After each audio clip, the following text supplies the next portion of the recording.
Membalas suami yang main gila. Bab 008. Ya sudah, tapi pelan-pelan ya, ujar Mama yang akhirnya mengizinkanku untuk membantunya.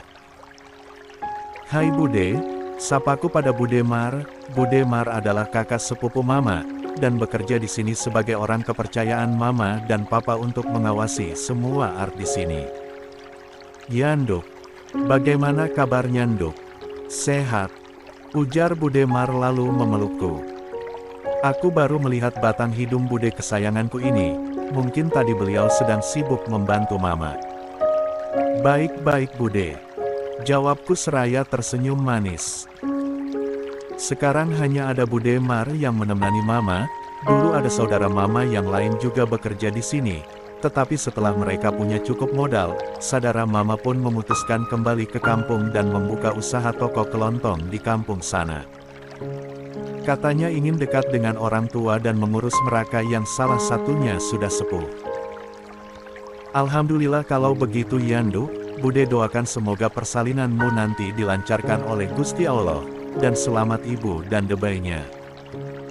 Ucap Bude Mar mendoakan keselamatanku ketika melahirkan nanti. Amin Bude, terima kasih ya. Seruku mengaminkan doanya. Doa baik harus segera diaminkan. Kami pun sudah selesai menata semua makanan di meja, dan sebentar lagi pasti Papa akan pulang dari kantor. Sudah menjadi rutinitas Papa pulang untuk makan siang. Terkadang kalau sedang sibuk dan tidak sempat pulang, gantian Mama yang akan pergi ke kantor mengantar makan siang untuk Papa. Duh, romantis sekali mereka. Aku jadi iri sampai setua ini mereka selalu harmonis sebagai suami dan istri. Malah semakin kesini semakin romantis saja mereka. Aku jadi menyesal telah memilih Mas Faris menjadi suamiku. Ternyata wajahnya yang tampan dan kelihatan alim tidak menjamin kelakuannya akan baik, malah kebalikannya, ia itu benalu dan tukang selingkuh. Apakah aku salah dalam memilih jodoh? Al, mending kita sholat zuhur dulu sambil menunggu kepulangan papamu, ujar Mama. Aku mengangguk. Koima. Mama tersenyum lalu menggandengku menuju musola keluarga. Selesai sholat zuhur tak lama papaku itu pulang. 30. Assalamualaikum. Seru Papa saat masuk ke dalam rumah. Waalaikumsalam, sahutku dan Mama bersamaan. Alia sayang, kamu datang nak. Seru Papa dengan wajahnya yang sumringah. Iya Pak. Aku kangen Papa dan Mama. Jawabku sambil mencium tangan Papa. Lalu kami berpelukan sebentar, tidak lama mungkin jika dihitung cuma 5 detik. Kata Mama, semenjak aku sudah akhir balik aku dan Papa harus sedikit jaga jarak. Aku dan Papaku walau sudah saling menyayangi sebagai Papa dan anak, tetap harus ada batasan, karena aku dan Papa bukan muhrim dan juga bukan mahram. Tidak ada ikatan darah di antara kami, Papa Vano adalah papa sambungku. Tapi untuk ketiga saudaraku, aku bebas bersentuhan dengan mereka karena kita lahir dari rahim yang sama, walau berbeda ayah tetap saja kami bersaudara kandung satu ibu. Mas sholat dulu ya, setelah itu baru kita makan bersama, ujar Mamaku. Iya sayang, jawab Papa lembut. Sampai setua ini Papa masihlah bersikap lembut terhadap Mamaku. Beruntung sekali kami bisa mendapatkan lelaki sebaik Papa Vano di hidup kami. Papa berlalu untuk menjalankan ibadah sholat zuhur. Si Tripet mana Ma? Tanyaku pada Mama saat kami sudah duduk di ruang makan sambil menunggu kedatangan Papa. Ya kuliah sayang, mereka mah pulangnya selalu sore, jawab Mama. Adik-adikku yang selalu jahil itu sedang kuliah, kangen juga dengan kejahilan mereka. Wajah ketiga adikku itu semuanya mirip sekali dengan Papa Vano, tidak ada wajah Mama yang menempel di sana, cuma warna bola mata dan bentuk bibir yang nyempil di salah satu wajah mereka. Dulu aku sering tidak bisa membedakan ketiganya saking miripnya. Tapi sekarang aku sudah bisa membedakan ketiganya walau sedikit. Itu pun jika ketiganya sedang duduk bersama. Kalau cuma melihat salah satunya, terkadang aku masih salah menyebut nama mereka. Entahlah, wajah mereka itu terlalu mirip, seperti pohon pinang yang dibelah jadi 3. Lama yang nunggunya. Pasti kesayangan papa ini sudah sangat lapar ya. Ujar papa yang baru tiba. Enggak kok mas. Enggak kok pak, jawabku dan mama serempak. Kompak bener jawabnya. Celetuk papa meledek kami. Aku dan mama saling pandang lalu tertawa bersamaan. Hahaha. Jelas kompak dong pak, aku dan mama kan kembaran, tidak hanya papa yang punya kembaran si triplet. Ujarku. 31. Ya, wajahku dan mama sangatlah mirip, bahkan jika sedang jalan bersama kami dikira orang kakak beradik. Mama yang selalu perawatan terlihat 20 tahun lebih muda dari usianya. Dan jika aku dan mama disandingkan kami lebih cocok disebut adik, kakak, bukan ibu dan anak. Papa tersenyum. Bagaimana dengan keadaan kalian? Kalian baik kan? Tanya papa yang entap apa maksudnya. Maksud papa? Aku menatap bingung pada papaku. Ya kamu dan Faris, kalian baik-baik saja kan? Entah mengapa papa merasa tidak enak dengan rumah tangga kalian, apalagi kalian tinggalnya beramai-ramai di sana, pasti ada banyak konflik. Ujar papa yang seperti punya indar keenam saja. Kok ia bisa merasa perasaannya tidak enak ya? Padahal aku kan bukan anak kandungnya. Aku tersenyum manis berusaha menutupi segalanya, aku melirik ke arah mama ternyata mama sedang menatapku tanpa berkedip. Ada apa dengan mama? Kenapa mama seperti sedang mengawasiku? Apakah mama sedang merasakan sesuatu? Apakah ini yang dinamakan the real of ikatan batin? Pasti mama nih sudah bercerita sesuatu kepada papa sehingga papa bertanya seperti itu. Kami baik kok pak, ma, kalian tidak perlu khawatir, kami baik-baik saja kok. Jawabku berusaha sesantai mungkin. Terlihat papa menghela nafasnya lega. Syukurlah kalau begitu, kami cuma khawatir kalau terjadi sesuatu kepada kamu nak. Kau tahu beberapa malam berturut-turut mamamu ini selalu bermimpi buruk tentangmu. Dan mamamu jadi merasa tidak tenang. Ujar papa. Tuh kan benar, pasti mama merasakan ada sesuatu yang terjadi kepadaku, fix. Inilah yang namanya ikatan batin. Sungguh luar biasa. Papa dan mama tenang saja, kami sampai di sini baik kok. Jawabku menenangkan mereka.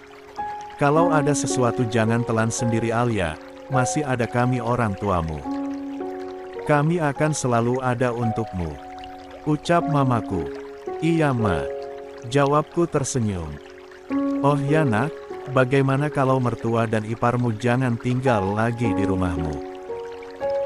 Kamu pasti tidak nyaman tinggal seatap bersama mertua, mama ini perempuan dan bisa merasakan tidak enaknya tinggal bersama mertua. Bagusnya kalian tinggal sendiri dan keluarga suamimu itu carikan tempat tinggal yang lain. Ujar mama menyerukan pendapatnya. Nanti aku coba bicarakan dengan Mas Faris ya ma. Jawabku sambil tersenyum. Mendengar itu barulah mama terlihat tersenyum. Kami pun akhirnya memulai acara makan siang bersama ini. Diam, kami sama sekali tidak bersuara ketika sedang makan. Ini memang aturan mama jika sedang makan jangan sambil bicara atau bercanda. 32. Loh, ada Kakal. Seru Kenzi yang baru pulang dari kuliah. Di belakangnya menusul Kenan dan Kaanu, Triple Ken baru saja pulang dari kampus. Alia yang sedang nyemil buah di depan TV pun menoleh lalu tersenyum melihat kepulangan adik-adiknya. Kalian sudah pulang? Tanya Al kemudian bangkit dan memeluk adik-adiknya bergantian. Sudah kak, kakak kapan datangnya? Jawab Kaanu si nomor 2. Udah dari tadi, kalian sore banget pulangnya, kakak sampai jamuran nungguin kalian. Ujar Alia lalu kembali duduk, Triple Ken pun juga duduk di samping kakaknya. Si Kenzi ini mau main basket dulu katanya, jadi aku dan Kak Kenan nungguin dia sampai selesai. Ujar Kak Anu sambil menatap sebal pada Kenzi. Dari 3 bersaudara itu Kenzi lah yang paling aktif dan cerewet plus pecicilan, sangat mirip ibunya. Kak Anu lumayan pendiam tetapi masih terlihat ramah, sifatnya mirip Vano, beda lagi dengan Kenan. Si sulung itu wajahnya sangat dingin dan datar, persis seperti kakeknya, Leon. Ketiga lelaki kembar itu mengambil masing-masing sifat ayah dan ibunya, sedangkan Kenan cenderung mengambil sifat kakeknya. Kalau Alia ia bisa mengkondisikan, ia bisa berubah-ubah sikap sesuai pada tempatnya, bisa ramah jika orang itu balik ramah, bisa dingin dan ketus jika lawannya menyebalkan. Kandungan kakak bagaimana? Sehat kan? Tanya Kenan, walau Kenan terlihat dingin dan datar, tetapi ia tidak secuek itu terhadap keluarga yang ia sayang. Ia bisa bersikap hangat terhadap keluarganya, persis seperti sang opa. Kakak baik, calon keponakan kamu juga baik, doakan ya nanti persalinan kakak lancar, jawab Alia. Pasti dong kak, kakak kan princesnya kami, kalau sampai terjadi pada kakak saat melahirkan nanti, biar dokternya kami yang hajar, enak saja tidak becus menangani kakak. Timpal Kenzi cepat. Anak mama sudah pada pulang ya? Seru Aisyah yang baru turun dari lantai atas. Ya ma, Kenzi nih tadi godain cewek dulu makanya kita telat pulangnya. Jawab Kak Anu usil. Benar saja, Aisyah pun melotot mendengar bualan anak ketiganya. Benar itu Kenzi? Tanya Aisyah yang wajahnya mulai menyeramkan. Alia mengulum senyum melihat drama yang dibuat Kak Anu, adiknya ini usil sekali. Sedangkan Kenan hanya geleng-geleng kepalanya saja, 2 adiknya ini selalu saja seperti itu, selalu bikin gaduh. Mana ada ma, si Kak Anu nih ngarang aja, aku tadi latihan dulu main basket, kan minggu depan timku mau 33. Tanding dengan kampus sebelah. Ucap Kenzi mengatakan yang sebenarnya. Benar itu Kak Anu. Aisyah pun berbalik menatap si usil.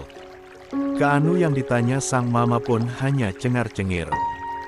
Ah, mama gak asik ah, harusnya jewer aja tuh si Kenzi, gak perlu pakai nanya-nanya segala. Cetus Kak Anu. Aisyah berjalan mendekati si kembar nomor 2. Kamu yang harusnya mama jewer telinganya, karena suka jahil pada adiknya. Ucap Aisyah sambil menjewer telinga Kak Anu. Aduh mama, apaan sih, sakit ma. Pekik Kak Anu yang dijewer telinganya. Hahaha. Kenzi teriawa besar melihat kembarannya si jewer. Iya ma, terus ma, kalau perlu sampai putus telinganya. Seru Kenzi menyemangati mamanya untuk menjewer telinga Kak Anu. Putus kepalamu, sini gantian kamu. Si bandel. Seru Aisyah lalu beralih menjewer telinga Kenzi. Aduh mama. Sakit mama. Teriak Kenzi nyaring saat mamanya juga menjewernya. Bewa hahaha. Alia tertawa ngakak melihat aksi mamanya menghukum adik-adiknya yang suka bikin masalah. Kenan hanya tersenyum simpul melihatnya. Aisyah pun melepaskan kapitan kepiting tangannya dari telinga sang bungsu. Ih mama, kenapa aku juga dijewer sih? Kalau gitu mama juga harus jewer Kak Kenan. Biar adil. Ucap Kenzi manyun, dielus-elus telinganya yang memerah akibat jeweran Aisyah. Lah ngapain mama jewer Kinan? Kakak kalian anteng begini beda sama kalian yang selalu bikin gaduh. Jawab Aisyah sambil mengelus rambut si Kinan. Kenan pun tersenyum mengejek kedua adiknya itu. Ih mama gak adil, aku ngambek nih. Ucap Kenzi yang berpura-pura ngambek. Ya sudah, sana ngambek, nanti biar aku panggilin si Mochi biar temenin kamu. Celetuk Alia. Jangan. teriak Kenzi melengking. Mochi adalah kucing peliharaan mamanya.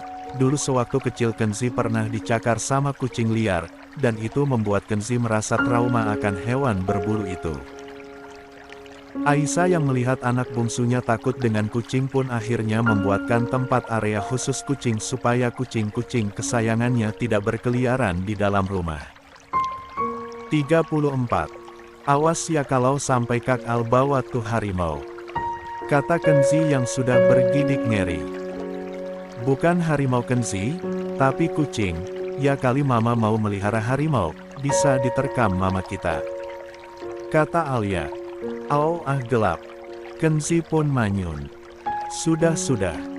Kalian sana bebersih, baru pada pulangkan, potong Aisyah. Iya ma, jawab ketiganya kompak. Lalu Triple Ken pun menaiki tangga dan menuju ke kamarnya masing-masing. Al, kamu mandi juga Gih, sudah azan asyar tuh, ibu hamil tidak boleh mandi kesorean, kata Aisyah pada anak sulungnya. Iya ma. Alia mengangguk lalu berjalan menuju lift untuk sampai ke kamarnya. Sebelum sampai di lift, Alia berhenti lalu berbalik menatap mamanya. Ma, Al kan gak bawa baju ganti, dan baju Al di sini mana ada yang muat buat aku yang perutnya emblendung gini, ucap Alia. Mama ada baju saat hamil adikmu dulu, masih bagus kok, kamu mau pakai gak? Tawar Aisyah. Boleh ma, jawab Alia tanpa merasa risih memakai baju bekas mamanya saat hamil adiknya dulu. Ya sudah, kamu ke atas saja dulu, nanti mama susul ke atas, ujar Aisyah. Alia mengangguk, lalu ia kembali melanjutkan langkahnya memasuki lift. Setelah beberapa saat, Aisyah masuk ke dalam lift dan memencet angka 3. Kamarnya berada di lantai 3, sedangkan lantai 2 adalah kamar anak-anaknya. Aisyah membuka walk-in closet lalu mencari baju bekasnya hamil si kembar dulu. Aisyah memilah-milah mana yang lebih bagus, dan ternyata kesemuanya masih bagus. Harga yang mahal dan perawatan yang baik membuat baju-bajunya awet walau sudah 20 tahun berlalu. Aisyah pun mengambil 2 macam baju hamil, lalu ia membawanya ke kamar sang anak. Aisyah masuk ke kamar anak perempuannya, terdengar suara gemercik air dari dalam kamar mandi yang menandakan anaknya itu masih mandi. Aisyah pun meletakkan baju-baju itu di atas tempat tidur, setelahnya Aisyah keluar dan kembali ke lantai bawah. Alia yang baru selesai mandi pun mendapati 2 pasang baju sudah berada di atas kasurnya. Lalu Alia melihat-lihat baju itu. Masih bagus-bagus, walau modelnya jadul tapi ini malah terlihat antik, gumam Alia. Tentu jadul, karena baju itu rancangan 20 tahun silam. Alia pun memakai baju itu dan setelahnya ia menunaikan sholat asar. 35. Al, ini bawalah pulang, ujar Aisyah saat melihat anak perempuannya sudah turun dari kamarnya. Apa ini ma? Tanya Alia yang melihat 1 set rantang disodorkan kepadanya. Ini untuk makan kamu dan keluarga suamimu di rumah, jadi kamu nanti tidak perlu masak lagi saat pulang, jelas Aisyah. Alia tersenyum miris. Ah mama ini, tidak perlu repot-repot begini ma, sekarang aku sudah tidak masak lagi, sekarang yang pegang perdapuran bibik, jadi aku cuma santai-santai rebahan aja, jawab Alia. Loh kok gitu? Tapi mama maklum dengan perutmu yang besar kamu pasti cepat merasa lelah, tapi nanti setelah selesai melahirkan sempatkan sesekali masak ya nak, buatlah suamimu itu bahagia walau cuma dengan masakan, biar suamimu tambah cinta dan tidak berpaling ke yang lain, ucap Aisyah sedikit menasehati sang anak. Lagi-lagi Alia tersenyum miris mendengar nasihat dari sang mama. Aku sudah memasakkannya dan menyenangkannya plus memberikannya kekuasaan tetapi dia masih saja selingkuh ma, jawab Alia dalam hati.